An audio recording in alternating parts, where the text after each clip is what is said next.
YouTube Trackers. Make sure you get your butt over there to that app store and download YouTube Trackers. And it is a 5-star app. I promise you, it's worth every dollar and every penny. I swear, you invested into your product, into your channel. You're investing into everything that you enjoy doing. Why don't you go ahead and get monetized and get them subscribers up and get them views up and get them ratings up? They help you with everything. They give you tutorials. They give you everything that you would want in one place. You cannot beat that. What's good? Welcome back for episode number 3, guys. Yes, we made it through to the number 3 period of the episode of Realist in the City. Welcome, guys. Make sure you hit that subscribe button while you're at it. It's down below. And it don't take nothing but a push just to hit it.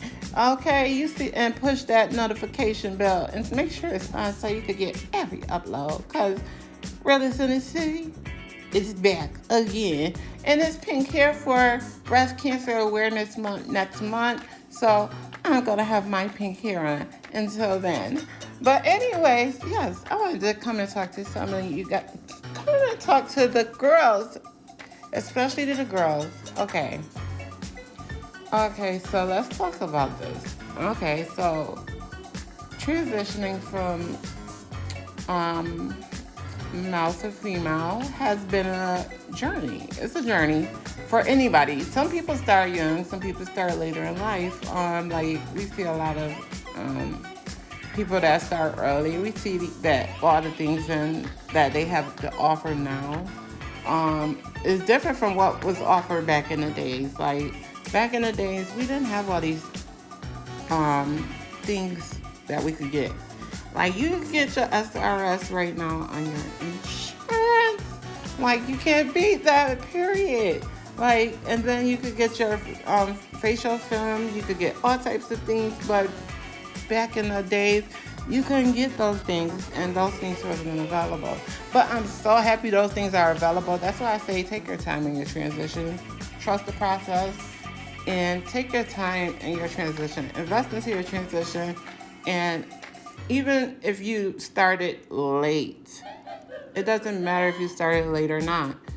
You never too late to start your transition or too early to start your transition. Nowadays, I've been seeing that people have been knowing who they are at a younger age now. So, like, I totally understand that. I'm totally understanding of that. As a person of me being trans of color,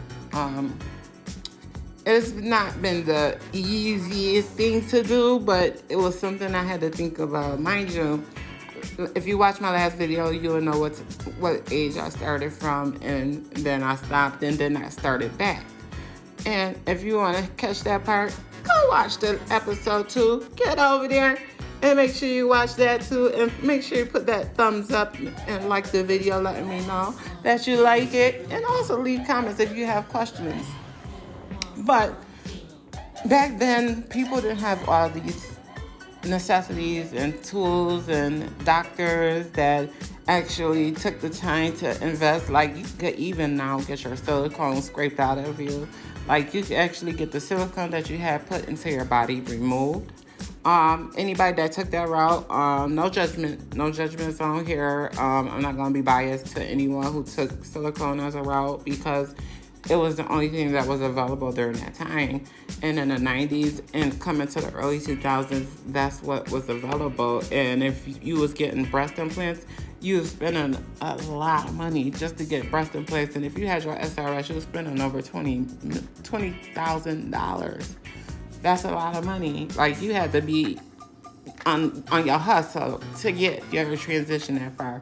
And for any young girls that doubt themselves right now and feel like, oh, my transition ain't going as good, or the other girls pick on me because I'm not real enough, or they feel like I'm not taking my transition serious enough, never listen to anyone else. Trust yourself. And if they don't have good intentions for you, they will never have good intentions for you. If they can't give you good and I mean, good feedback, or even give you a compliment about one little thing in your life, that means they're not there for you like they need to be there for you. Get people out of your life that don't need to be in your life, because it's not healthy for your transition. And don't try to be somebody else that you're not. That's one biggest mistake you can make, is trying to be like the next girl. You're not gonna be like the next girl, and you're not gonna look like the next girl. They gonna always say you resemble somebody, always.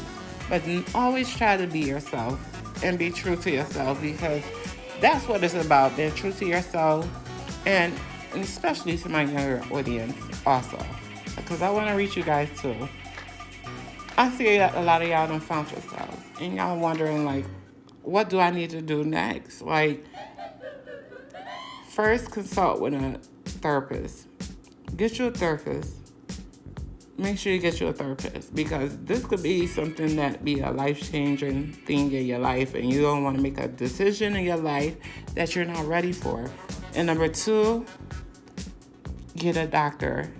Make sure you have a doctor that totally understands who you are, and get you a doctor that understands transitioning from male to female or female to male. And you want to definitely start your journey taking your hormones. Some people go with the pill route, or either you could go with the injections, which the starter kit is pretty much the estradiol pill and the spironolactone blockers, the testosterone blockers, and stuff like that. So that kind of helps you along the way. Those are tips, pretty much that's your HRT start. That's your starter kit. And as you transgress into further, especially if you're starting young, you got a better chance at actually getting all the developments of average cisgender female. So you may get more traits of a real, actual gender woman. So, cisgender woman, I'm sorry. And so you definitely want to take your transition serious, have a therapist, have a doctor, and take your HRT serious. And always, if you need help, tips, guides, or anything, or anybody has questions, ask me questions. I'm here for that. So anytime you have a question, ask me a question, because I don't have no problem answering anybody's questions and anything you want to ask me. So for me, I started taking my HRT right away. From leaving from my episode from number 2, I started right away with my HRT, and I started with the intermuscular injections, and I couldn't say I couldn't be more happier. But there are the down effects about that, and there are the up effects about it, because you go through so many mood swings. Like, I could be happy one day, you could be depressed one day, you could be crying the next day, like tears come out your eyes out of nowhere, you get mad, you become very hormonal. You feel everything. Like, I'm telling you, like, if you started late, you know what you used to feel like. So, like, if you started late, you know what I mean. So, you know how it feels like your body is going through so many things, changes and stuff like that. And also, I wanted to bring up the topic of orchiectomy. That was my main topic of the discussion today, is the orchiectomy. And an orchiectomy is when you get your testicles removed to stop. And it also is a great thing to do. It's a great thing to do. So I'm not going to say go do it, because I want you to do what you need to do and the way you want to do it. You do things the way you feel is according to you. Do it the right way and do it the way you want to do it. I could give tips, but it's up to you to do it. I'm always going to give you the realest ideals and the realest truth, my truth of everything that I know. But also, okay, orchiectomy. The surgery, baby, painful. When I tell you, bitch, that shit hurt. Oh, y'all didn't hear that. It hurts like hell. It feel like somebody just ripped you out and gutted and scraped you, and you be in so much pain. I'm talking about a couple of months here. Like this is like you have pain for months. Like probably maybe longest. I'm saying between 2 months. The longest about the pain, maybe three. Still have a couple of little aches and pains and stuff, but the first month is the worst month.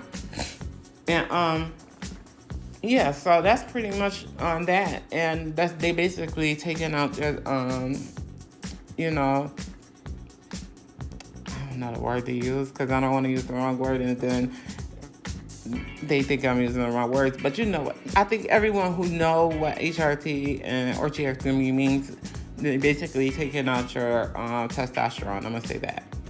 And that's taking away all of that. So you don't have to worry about testosterone. You don't have to take blockers no more. And especially if you're young, you don't have to worry about your hair growing in or anything growing in no more. I didn't have to worry about that afterwards. Like but I did have to go get laser treatment and all those type of things because, girls, one tip I'm gonna give you is what I made a mistake doing, using razors. I'm glad I don't use them no more because they will tear your skin up, and I'm glad that they didn't do my skin that dirty because, baby, I never really grew facial hair like that. And that's probably a trait I got from my father's side because I never grew it in. It never really grew in. I'm gonna say that. Basically all I had was a little goatee and a mustache. It wasn't nothing there. Period. Oh, I cursed again. Hold up. I'm sorry, y'all. Ignore that. I like you didn't hear it. It just slid by. But so yeah, so that's basically, I didn't really have that much. So like what little bit I had, it wasn't much anyways, and so I just get rid of it. But I thought it was just go ahead, get rid of it, and it became a habit.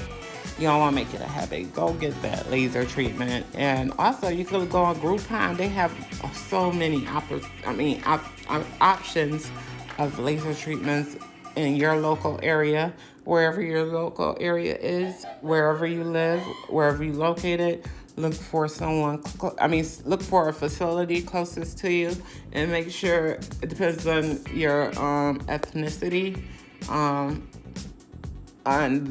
which direction you want to go. They will guide you the way because they guided me the right way, and ever since I've been going and getting chemical pills and all that type of stuff, it's amazing. Treat yourself.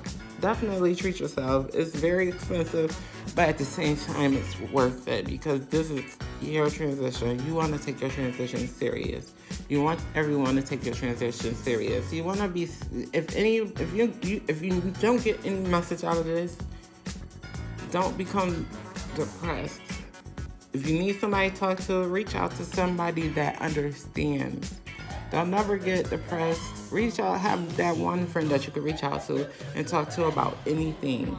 And they will guide you the way. Trust me.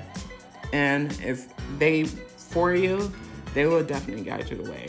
And they're not trying to tear you down. They're not telling you this, that, and the third, or just trying to make sure you do what they want you to do. Do it the way you want to do it. But make sure you ask somebody. It's always good to ask somebody. Everybody needs somebody for something, so like I didn't have that opportunity of getting help from other people like that. I didn't get help. I got it myself pretty much, and it was the best experience. But I went through my trials and tribulations with that process and everything like that, but also coming to where I am now in the space and the mindset I'm in now, I'm very happy. I'm confident. I love myself, and always love yourself. And girls, love yourself first. If you don't love nobody, but love yourself. Make sure you love yourself. Some girls get in it just for the boys. Don't do it for the boys. Please don't, because then you're just doing it for a show. Do it for real. If you're doing it for real. I'm not encouraging you to do anything, but if you're doing it, do it for the reason that you want to do it is because that's who you feel you should be. That's who you're supposed to be. And if you look in the mirror and you don't feel comfortable within your skin that you live in, and you know that that's not you in that mirror, you correct that person that's in that mirror. And on that note, Realist in the City, episode number 3. Period. I love you guys. I hope if I said anything that can help anybody, any questions or anything like that. Also, hold up, before I go, I forgot. Also, they have doctors now that remove silicone. If you have silicone in your body and you want to get the silicone removed, you get it removed, and they will actually depends on where you have silicone put in. I'm not a stranger to danger, so I'm gonna say that much. But at the same time, still, you just want to definitely try to take the safest route as possible. I mean, everybody ain't gonna go that route because it's still people in 2020 going that route. So it's like just saying say no to silicone, but at the same time, we're still gonna get silicone injections. So it's not like I'm not against it at all. But people have lost their lives for it. So I'm gonna say no to a silicone. But people have lost their lives and also ended up with different health issues, health effects, lung issues, breathing issues, all types of issues due to silicone injections. Barely able to breathe because the liquid, once that liquid, or either you get poked in the wrong area and that liquid hits you into a nerve or it starts to go into a vein or it hits that bloodstream, you can die immediately while you're on the table getting pumped, or even in the hotel, or either on somebody's living room chair. This could happen so many different ways, but anyway, I just wanted to come up here and just give my girls something, what I know and the things I know about everything that I've been through, and some tips that you can take. It's up to you to take them. Any questions, leave them in the comment section down below. Realist in the City, episode 3. If you haven't hit that subscribe button, hit that subscribe button. And make sure you turn on that notification bell, period. Because you want to know when I upload, so you need to make sure you subscribe. Hit that like button, letting me know that you loving it. And shout out to my LGBTQ community. I love you guys. Until next time, episode 4. We'll see you soon. Bye.